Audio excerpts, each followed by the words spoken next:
Just gratitude అంతే, ఇంకేం లేదు. So I'm very happy for that. Yeah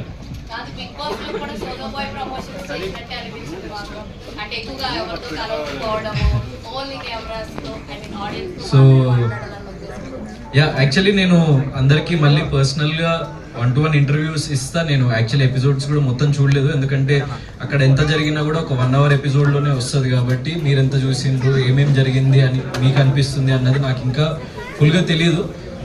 and one small thing, ఇది కొంచెం షార్ట్ అండ్ స్వీట్గా ముగిద్దాం, ఎందుకంటే ఈరోజు మార్నింగే నాకు తెలిసింది, లైక్ నేను ప్రేమగా పెంచుకున్న రోమియో, నా పప్పి, నేను హౌస్లో ఉన్నప్పుడు చనిపోయిందంట.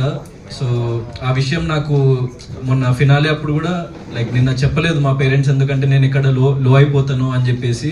నేను ఈరోజు ఇంటికి వచ్చి మధ్యాహ్నం ఇంటికి వచ్చిన తర్వాతనే నాకు తెలిసింది.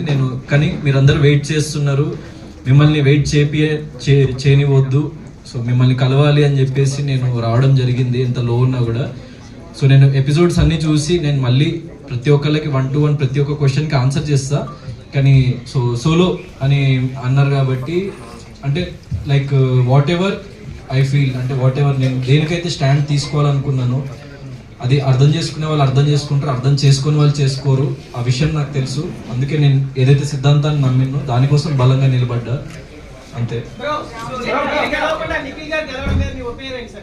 సో ఒపీనియన్ ఏం లేదు, నాకు వచ్చిన రెస్పాన్స్ పట్ల, నేను విన్నర్ అని నమ్మిన ప్రతి ఒక్క ప్రేక్షకుల పట్ల నాకు గ్రాటిట్యూడ్ ఉంది తప్ప, నేను లైఫ్లో ఎప్పుడైనా నేను పక్కవారు విజయం సాధించినా నేను చింతించను. సో నేను ఓడిపోయినా లేకుంటే నేను అది చేయలేకపోయినా అని నేను ఒక ఇంట్రోస్పెక్షన్లోకి వెళ్ళి ఇంకేం చేయాలి నేను ప్రజల కోసం, లేకుంటే నా ప్రేక్షకుల కోసం, నన్ను సపోర్ట్ చేసిన వాళ్ళ కోసం అని ఆలోచిస్తే తప్ప, నేను ఆల్రెడీ దాని నుంచి మూవ్ ఆన్ అయిపోయి నేను నెక్స్ట్ స్టెప్ ఏంటి నా లైఫ్లో. సో ఒక ఫిల్మ్తో రెడీ అయిన, లైక్ సోలో బాయ్ అనే ఫిల్మ్తో లైక్ మీ ముందుకు రాబోతున్న తొందరలో.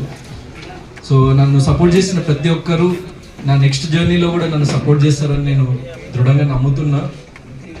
So I'm happy whatever has happened.